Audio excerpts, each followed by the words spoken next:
Hello everyone, this is POL 51. This is week 8, and we are reading two chapters from the textbook, chapter 7 and 8.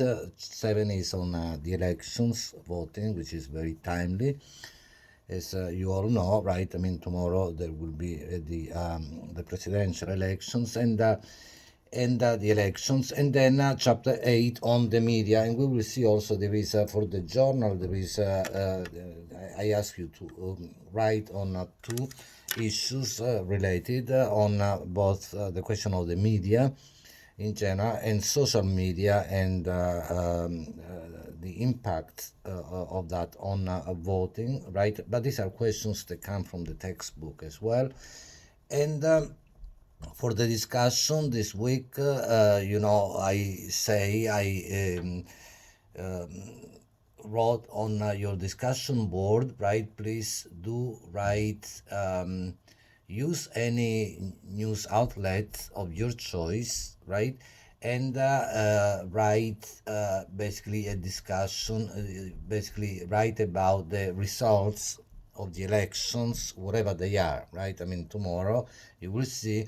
So watch some, watch the news, and then write about the results, and also write about their implications, whatever these results are, their implications for the future of the country and also of the world. Okay, so that is your discussion forum for tomorrow, and then the journal entry is on voting and the media and social media.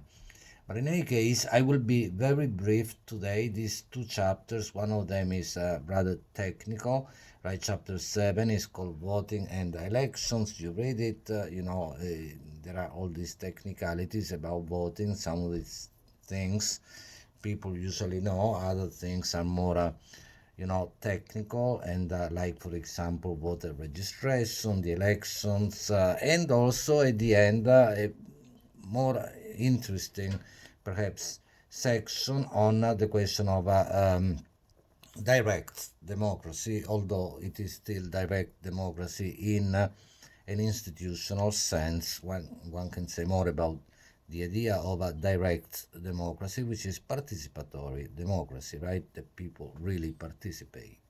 Okay, and then chapter 8, the media. What is the media? The evolution of the media, the impact of the media, and so on. That is also perhaps more interesting. But in any case, as I say, I want to be very brief. As always, I have highlighted some, especially in chapter 7, not many, some passages. For example, on page you will see 246, right? Who is allowed to register? That's an interesting question, okay, within the context of voting and the elections, that, not everybody can vote, right? I mean, in order to be eligible to vote in the United States, you read at the bottom of page 245, a person must be a citizen, resident, and 18 years old. But then, you skip one line, and you see also that voters must be mentally competent. That is in itself a problematic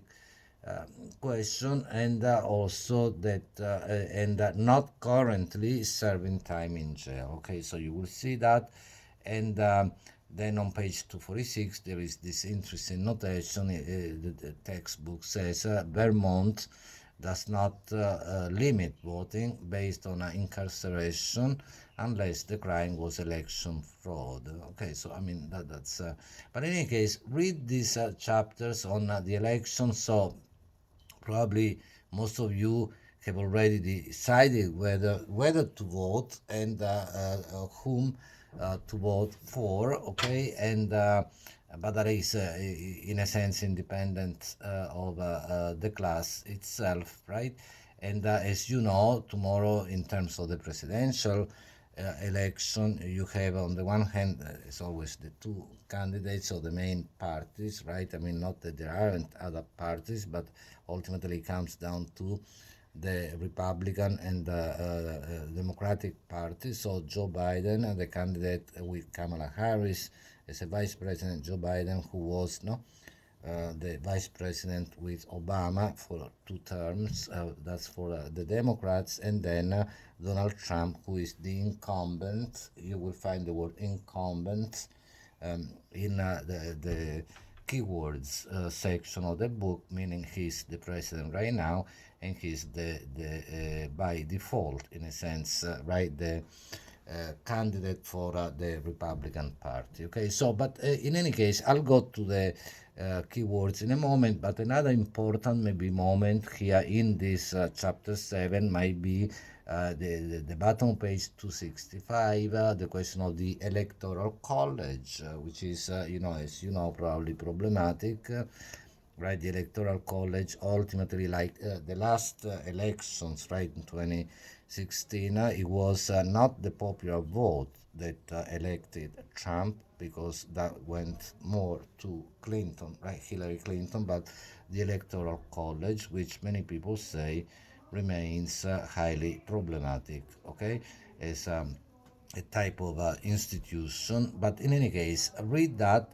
And so then on page 275, what I think personally is the more interesting, a more interesting section here, direct democracy. Right, direct democracy, you find means occurs when policy questions go, I'm reading, directly to the voters for a decision. There are many forms. One form is, of course, the referendum, right? The questions of propositions, initiatives, and so on. Okay, so it's limited, but in any case, the key terms on page 280, I already spoke about the word incumbent, the current holder of a political office, not just the president, anyone who's delegates, then the electoral college, and so on and so forth. Platform, that's an interesting technical word also, which is the set of issues important to the political party and the party delegates. Then recall the removal of a politician, right, or a government official by the voters. That's a possibility too, and a referendum and so on. Okay, so in any case, then look at the question. I chose two questions, one from chapter 7, one from chapter 8. The one from chapter 7 would be question 31. You see that that has to do with the question of social media and the way they affect, right, elections and campaign. The question that is for you to think about critically is whether this is a positive trend or not, and so on and so forth. As always, write your answer both questions in the journal entry, and that is a kind of a mini essay, mini paper. All right, so then what is the media? That's chapter 8, right? Ours is an exploding, it says media system, media basics, the term media, it tells you what media, mass media is, the question of public relations. And of course today we are in the age of the digital age of technology, with social media that are becoming right, increasingly more important, having an impact. You have in this section at the bottom of page 288, the question of the change in the generational change, right? Millennials, which is currently age 21-37, are more likely to get news and information from, but not only millennials, of course, from social media, right, such as YouTube, Twitter, Facebook, and so on, and television, and so on. Okay, so the internet, right, facilitates the flow of information through social media. Facebook and Twitter have millions of daily users, and of course there are many, we can't go into that now, but think about that yourself. I speak more about this in other classes like political philosophy, the problematization of social media in terms of the problems attached to the development of digital technology, or technology as such, digital technology in particular, right? And so that's a very interesting issue in itself. You can say something about that as well. What you think about this role that today social media, right, have in society, the way in which they determine, affect our lives, and so on. Functions of the media, big functions, right, that you have. So then there is actually an interesting remark here on page 294, how, back in 1991, I'm reading, in 1991, a private citizen's camcorder, right, before actually the coming of, the explosion of social media as we know today. That was back 1991, right? Citizens camcorder footage showed four police officers beating an African American motorist named Rodney King in Los Angeles. That was perhaps one of the first situations in which, a video like that became was watched everywhere in the world, but through television, right, became global, not viral, what the word that we use today. Something goes viral, right? And then we also know we had a viral uh, word is used also in the biological medical sense in terms of the virus, now the COVID pandemics, but viral is also used precisely in the digital sense, the language of a digital technology. But back then, that was perhaps the first time in which, all televisions were showing the same video footage, and it became a very important thing. I mean, people then, in all, not only in Los Angeles, but all over the United States, people took to the streets and demonstrated, and of course, there had been cases of police brutality before and many more after that. Now it is common for someone to make a video of a situation like this. In the past, it was less common. So it is an important moment, that of 1991, when the beating of Rodney King happened, okay, and was recorded and broadcast everywhere.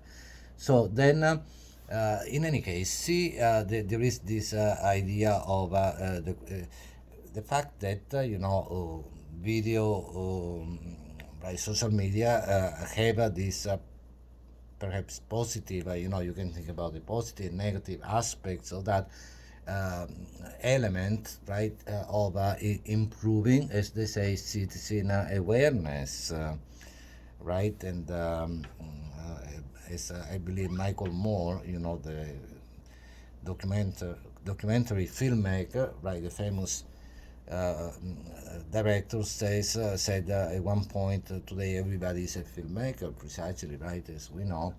So in any case, so the evolution of the media on page 295. So that's an interesting section as well. That's more historical for you to know. And then new media trends on page 303. The changes precisely that take place in, right, especially the last 20, 30 years, right, with precisely the emergence of digital technology, which is now widespread. Then the question, therefore, of regulating the media is, we know, the question of Google today, and so Facebook, and so on. So read the question of a classified material on page 307. That's interesting too. And then media and transparent, the impacts of the media. That's important. A section on starting on page 313, and actually here you can you can use this section and these problems to write something, as well as you answer your questions both in the journal, for the journal entry, but also the discussion forum, right, although it is on the results of the elections, but precisely, what is the impact of the media in all this, right, at the local, global level, how the media can and does, the social media inform people, but it can also, and very often does also, misinform, or right, misinform, and therefore disinform, right? In any case, the key terms, one of the key terms that I highlighted is this expression citizen journalism, which again is linked to the emergence of social media and the internet, mass media, and so on. Okay, and the question is from this, it would be question 27 from critical thinking question from this chapter, right? Precisely the way in which the media may help people protect themselves from, that's the question, a tyrannical government. You know, think about that as well. But in any case, and think about the impacts of the media in the world of politics, which is the world of daily life, right? I mean, everybody's life is, even when people say that they don't like politics, way against politics, but politics always one way or the other conditions, right? Everybody's life. Okay, so in any case, write. Please do write this. Again, remember the discussion board entry is based on a video, whatever news outlet of your choice. You can, everybody will be speaking about the elections right now, okay, and the results tomorrow, the day after, right?